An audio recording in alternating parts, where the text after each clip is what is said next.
الاسم الحركي أرمنج، الاسم الثلاثي صلاح محمد الساير، مواليد 2002، سكن القامشلي وتولد القامشلي، وضيعتي صاير بجزعة. أسرتنا تتكون من 6 أخوان شباب و3 بنات. من طرف المدرسة درسنا الأول والثاني والثالث، هدول على طرف. من الخامس وأنت طالعة صار بالمدرسة مشاركة المكون الكردي وحصص كردية، يعني كانوا يشاركون الحصص، كوننا مكون عربي يشاركون الحصص الكردي، ومن هالحصص اللي يعطونا فهمنا شيء منها، فهمنا شيء، وصلتنا فكرة من هالحصص اللي يعطونا إياه. يعني قدر إمكانهم كانوا كوننا مكون عربي يعلمونا اللغة، يفهمونا موضوع إيش يعني موضوع الحصة الكردية، لبين ما تركنا المدرسة. وعلى هالأساس هذا درست للصف التاسع، ما أخذت التاسع، وتركت المدرسة بكامل إرادتي. يعني اشتغلت مطبعة سيماف عايدة للرفاق لمدة 1.5 سنة. المطبعة، شغل المطبعة يعني تقريبا عددنا 40 بين بنات وشباب. شغل المطبعة يقطعوا دفاتر عسكرية، مجلات، شيء يعني عايد للرفاق من هالطرف هذا. وكتعامل وهذا يعني بنفس المطبعة يوصلوا صورة عن الرفاق، الروح الرفاقية والتعامل من هالطرف هذا. فكرتي عن الرفاق، كانوا عندي رفقات شباب بين الحزب وبين الرفاق.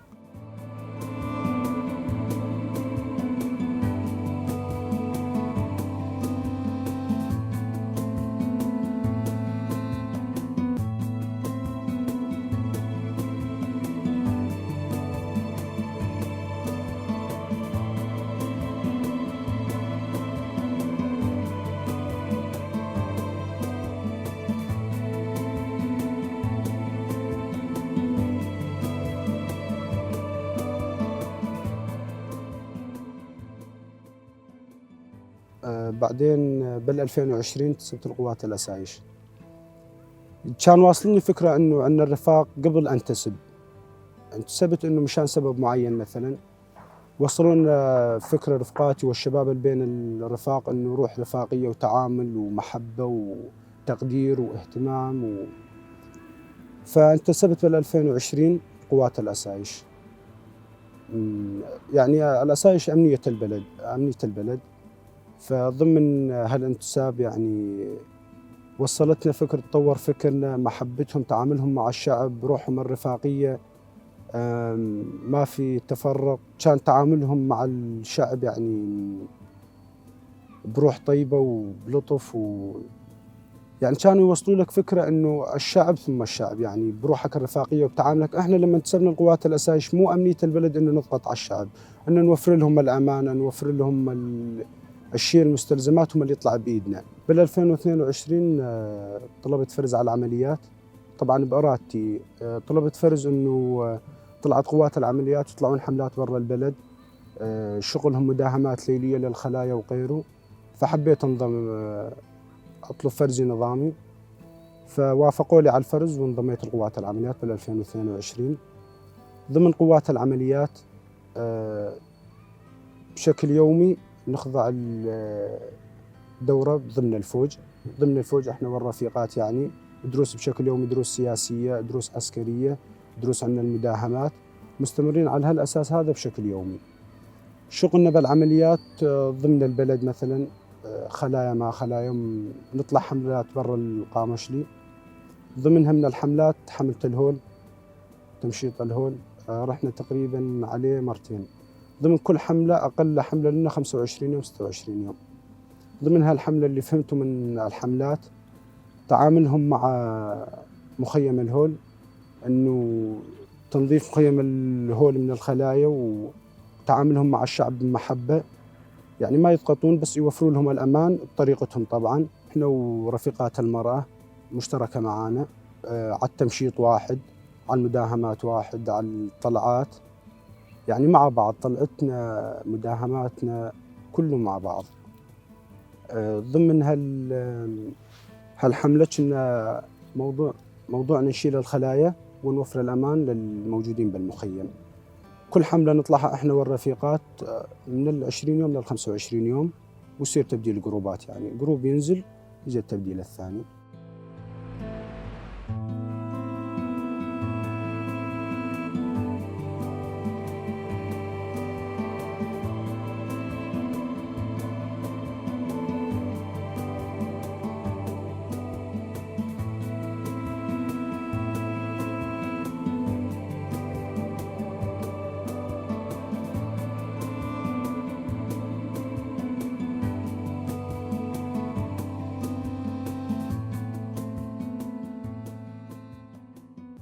ضمن البلوردة عدا اللي سويناهم بالفوج بشكل يومي، سوينا استعادة دورة بالهول.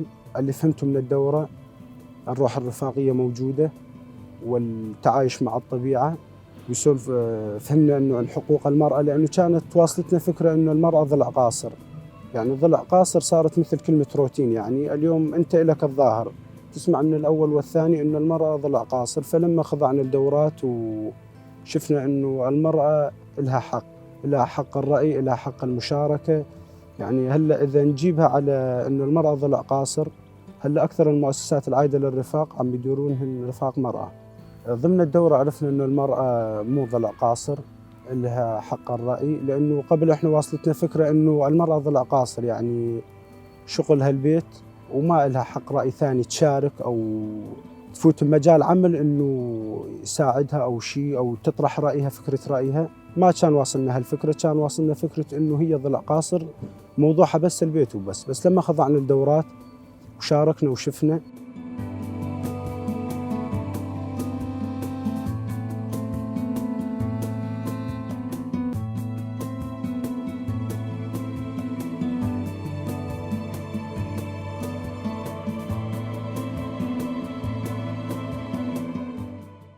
لما فتنا بالدورة تعلمنا كثير شغلات. يعني الدورة تعلمك كثير شغلات، انه اول شغلة تعلمك الصبر، تعلمك التعايش مع الطبيعة، تعلمك التعامل مع الشعب بالطريقة اللي يحبونها، تعلمك كثير شغلات. وضمن الدورة انه خضعنا انه ايش مهم تعاملنا، فهمناها بالدورة. قد ما كانت واصلتنا الفكرة بالدورة فهمناها اكثر، وصلتنا الفكرة باللي احنا بدنا اياها. عددنا بالدورة تقريبا من لل70 عددنا رفاق شباب. هي استعادة الدورة بس فهمنا منها كثير، يعني وصلتنا فكرة عنها، عن الصبر وعن التعامل مع الشعب بالطريقة اللي فهمناها من الدورة. وضمن هالدورة تعلمنا مهمة عملنا اللي احنا طلعنا مشانه، يعني وصلتنا الفكرة مثل ما بدنا اياها. ضمن هالدورة يعني كنا كان ايد واحدة بالدورة، روح رفاقية على بعض.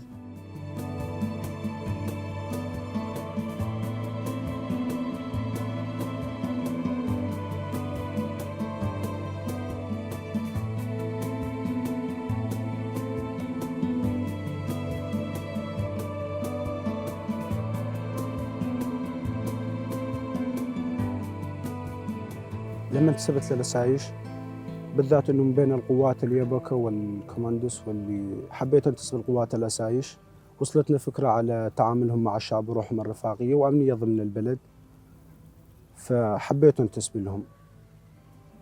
فلما انتسبت للأسايش طلعنا حواجز، طلعنا بارستن، طلعنا غيره وغيره. تعامل والروح الرفاقية عندهم نفس ما الشعب نفس ما الشعب بده له. تعاملهم مع الشعب كثير منيح. وخلال الحواجز اللي طلعناهن واي شيء يحترمون ويقدرون الشعب، يعني ما في عندهم هالفوضى، امنيه البلد.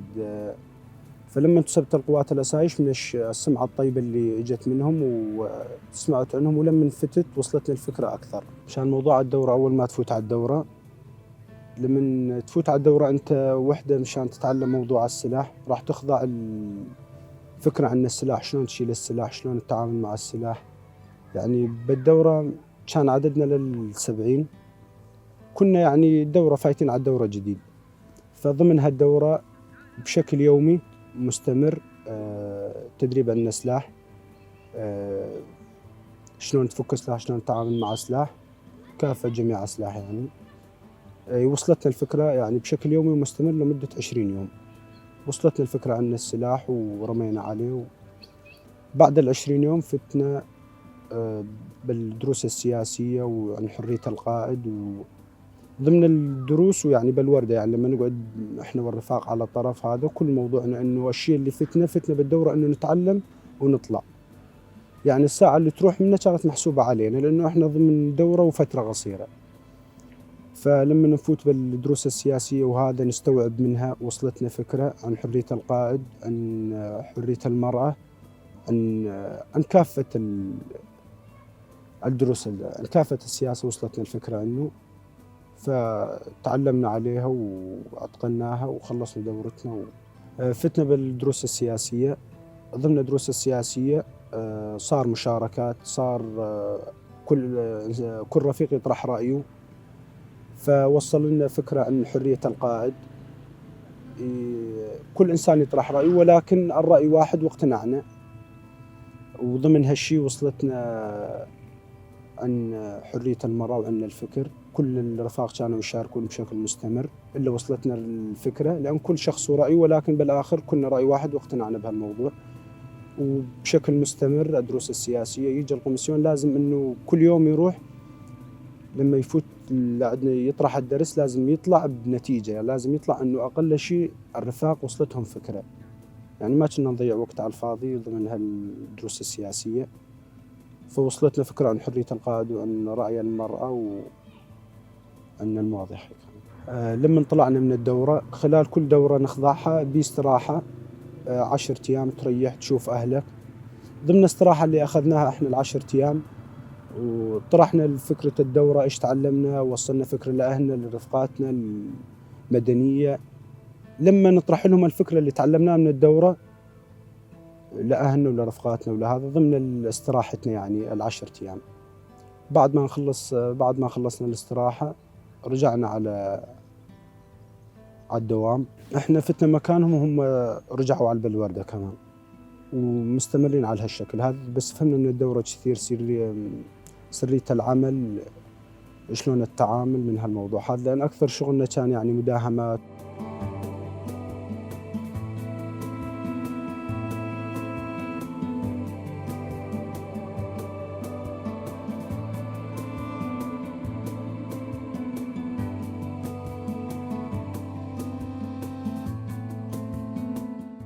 لمن الفكرة اللي فهمناها من الدورة، لمن رجعنا على عملنا ضمن الرفاق، إيش فهمت إيش ما فهمت، صار سؤال يعني.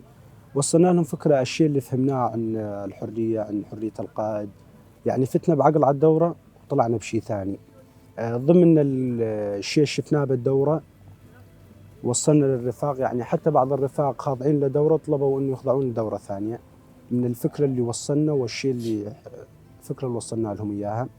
فضمن بعد ما وصلنا لهم الفكرة وهذا استمرينا على عملنا. فشغلنا بالرفاق بين العمليات كان إنه مداهمات ليلية للخلايا وغيره. بين 6 أشهر 7 أشهر طلعنا مداهمة على خلايا. فضمن المداهمة صار اشتباك، طبعا معنا رفيقات المرأة ورفقات شباب، ففتنا عليها بشكل تكتيكي. انه فاحنا لما فتنا بطريقه انه نشيل هدفنا ونطلع، مو بطريقه انه نرفع السلاح. فلما فتنا احنا قاومونا يعني خلايا نظامي، فشلنا منهم وصار مقاومه بالموضوع. فانكبت علينا قنبله يدويه. تصاوبت انا و3 رفاق. ضمن اصاباتنا في اصابات خفيفه واصابات وضعها صعب. فلما تصاوبنا رفاقنا ما تركونا، شالوا هدفهم كملوا عملهم، ورفاق شالونا على المشفى. ضمن وصلنا المشفى من قوية الصدمة، يعني ما كلام ما يطلع معي. مكان إصابتي قنبلة يدوية، شلت شظية بحاجبي وشظية بخد الأيسر. ضمن الشظية اللي ضربتني هون صار فصل بالشبكة ونزيف زجاجي، بالعين ضربة داخلية. والضربة اللي بالجنب اليسار ضربت عندي عصب حسي عصب سماعي، وكسرت الفك الأيسر أكثر من كسر يعني. فوضعي كان صعب بدايتها. فالرفاق ما تركوني، استمروا الموضوع علاجي على الكامل. فتت خلال 7 أيام أنا ضمن المشفى تحت علاج.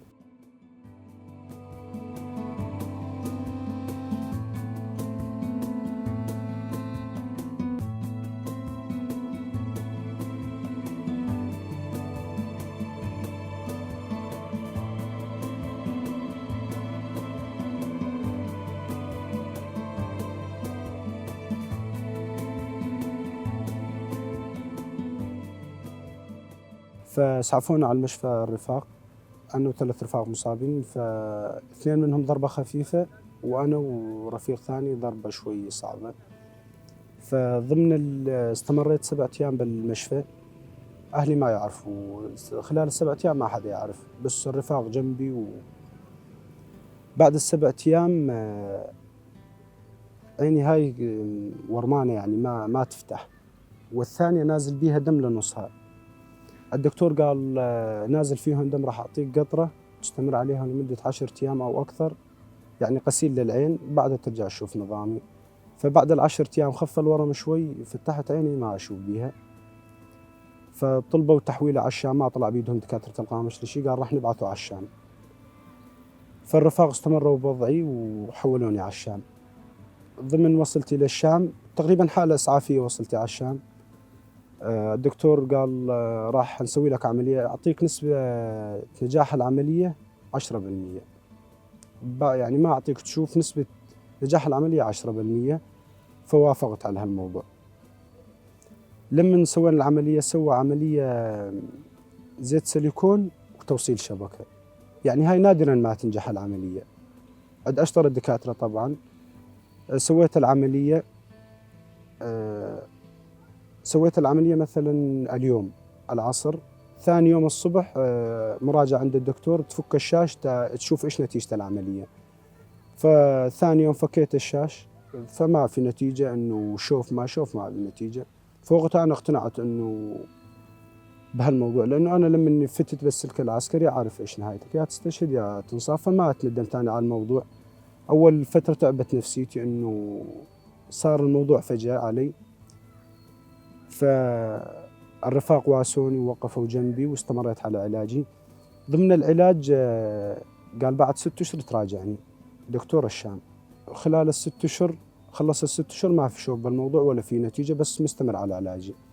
رجعت بعد ال6 أشهر وإن الدكتور ما في نتيجة بالموضوع، يعني موضوع عينك راح أكمل لك علاج، وبعد 6 أشهر ثاني كمان تراجعني. لسه أنا مو فاقد الأمل، بس على كلام الدكتور. بعد ال6 أشهر زي ما راجعت، يعني تقريبا طبق ضربتي سنة ولسه ما في شوف بالموضوع.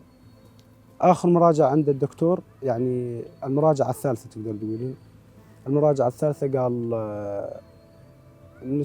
شوف ما في شوف بالموضوع، فعم عينك راح تصير موضوع عملية تجميل لا أكثر، لأنه عم تبيض وأنت بهالعمر، بدك أسوي لك عملية؟ قلت إيه موافق. ما عندك أي مشكلة؟ قلت لا. وسوى عملية زرع عدسة وتعباية زيت سيليكون، لأن زيت السيليكون اللي بالعين لازم خلال كل سنة ونص للسنتين يتبدل. فزرع لي عدسة وحط زيت سيليكون، وصار وضعي أحسن من قبل، يعني على علاج وعلى هذا. صح ما أشوف بيها، بس أزبط من قبل، إنه يعني ارتحت لها بعد العلاج وزرع العدسة أكثر من لو منها على طبيعتها وإنه ما أشوف بيها. خلصت موضوع عيني، يعني هلا صارت بس هيكل، إنه منظر تجميلية لا أكثر ولا أقل. وموضوع إذني، دكتور الشام قال راح أركب لك سماعة. قلت له لا، ما يلزم سماعة، يعني بهالعمر أنا ما يلزم أركب سماعة، عندي إذن الثانية أسمع بيها. قال لأنه الحالة اللي أنت فيها هلا، الأذية العصبية والحسية، نادرا ما تصير إلا من ضربة قوية، يا شخص يكون عمره كبير، يعني من 80 ل 90 سنة حتى يصير بيها الموضوع. فتمام الحل دكتور، قال ما في حل إلا ركب لك سماعة. قلت أنا ما أركب سماعة، إيش إذا ركب سماعة راح أتعود حالي عليها، وعلى شيء ما أستفاد منه. فأعطاني علاج، قال خلال هالعلاج هذا حبوب مساعدة لإذنك تهدى الصوت عليه، وهذا لمدة 8 أشهر. بعد ال8 أشهر تحسنت خيرنا على خير، ما تحسنت فما تركب سماعة، الأمر يعود لك، تكمل حياتك مثل أي إنسان طبيعي. فأنا ما ركبت سماعة، استمريت على علاجي 8 أشهر. صار تحسن، يعني أحسن من قبل، الصوت خف شوي، سمع خفيف ولكن أحسن. وبعدين توقف علاجي من الشام، إنه خلص إلا بحالة طارئة، يعني بحالة إذا آكل ضربة على عيني أو شيء، أو يصير بيها نزيف داخلي، فما يعني يمشي حالي بالقامشلي أبدا. يعني دكاترة القامشلي بشكل عام ما للضربة الداخلية ما يفهمون بها إلا تحويلها على الشام. وقال هالموضوع هذا، وهاي صار لي تقريبا 2.5 سنين مصاب، وكملت حياتي ما نتندم على أي شيء. صح أول فترة تعبت نفسيتي بس اقتنعت يعني خلال إصابتي وهذا لبين ما خلصت علاجي ردة فعل رفقاتي اللي ضمني معاي بالدوام والمدنية وغيره إنه الحمد لله يعني ما فيك شيء، عين هاي عندك عين الثانية. تشوف غير رفاق، لما تشوف غير رفاق إنه أنت بهالوضع تساعدهم، تمشي معاهم، تواسيهم بكلام، تعلم ورانهم، فاقتنعت بالموضوع أنا وما تندمت. صح أول فترة صعبة علي ولكن أهلي ردة فعل أهلي إنه يعني أنت تقوم حالك بحالك وإحنا جنبك ورفقاتك جنبك. يعني لما تشوف كلام رفقاتك اتجاهك وتعاملهم معك شيء اسمه ضربة أنت تنساه، كلامهم وتواجدهم وزياراتهم المستمرة عليك يعني أنت تطلع من الجو. فهم طالعوني من الموضوع جنبي وزيارات مستمرة وأخذة وفوتة وطلعة معاهم، واستمريت على هالموضوع والحمد لله طلعت من الموضوع.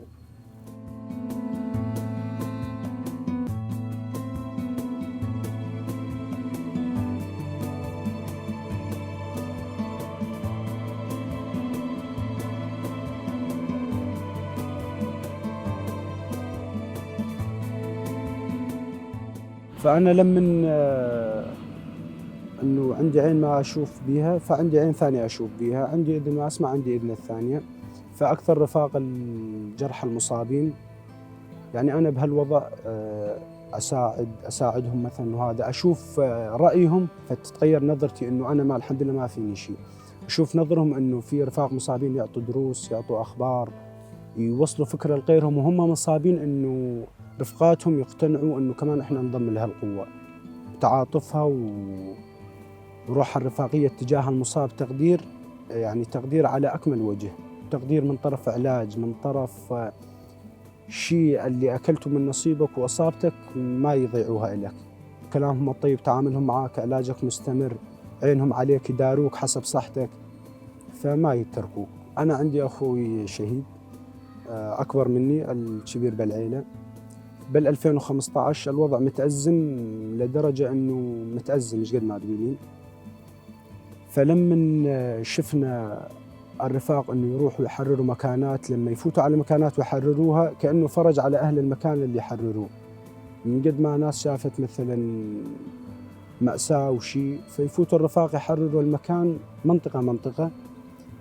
فحب أخوي ينتسب بال 2015 فما كان عندنا اعتراض على هالشيء، أيدنا على هالموضوع فانتسب كامل إرادته، انتسب قوات اليبكة.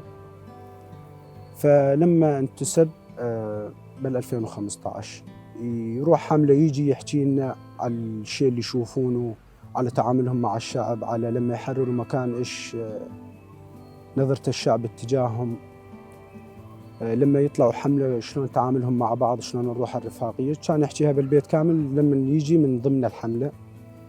فظل هالشيء مستمر تقريبا للسنة ونص والوضع كان متأزم. فمرة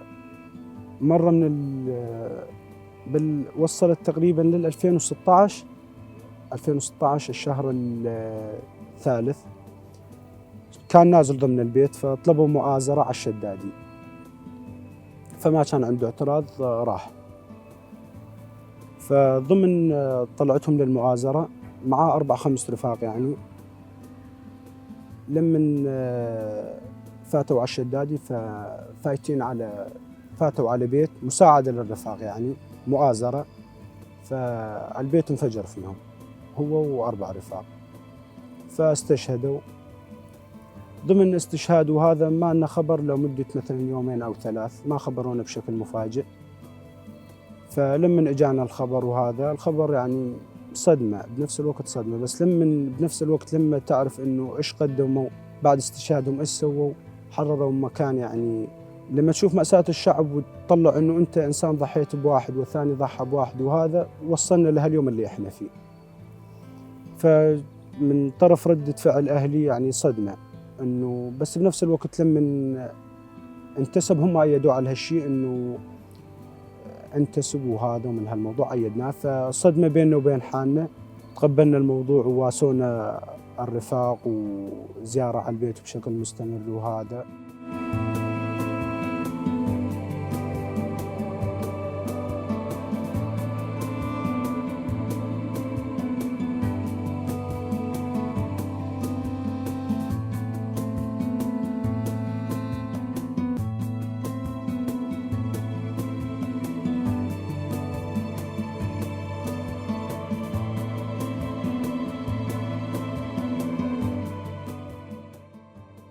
أتمنى للرفاق الثبات والتقدم إلى الأمام، وإن شاء الله عزمة وتعدي، والرحمة لشهدائنا والشفاء العاجل لجرحانا، ونتمنى الحرية للقائد بالأيام القادمة إن شاء الله، ونشوفه سركفت النجمة الرفاق ما فيش.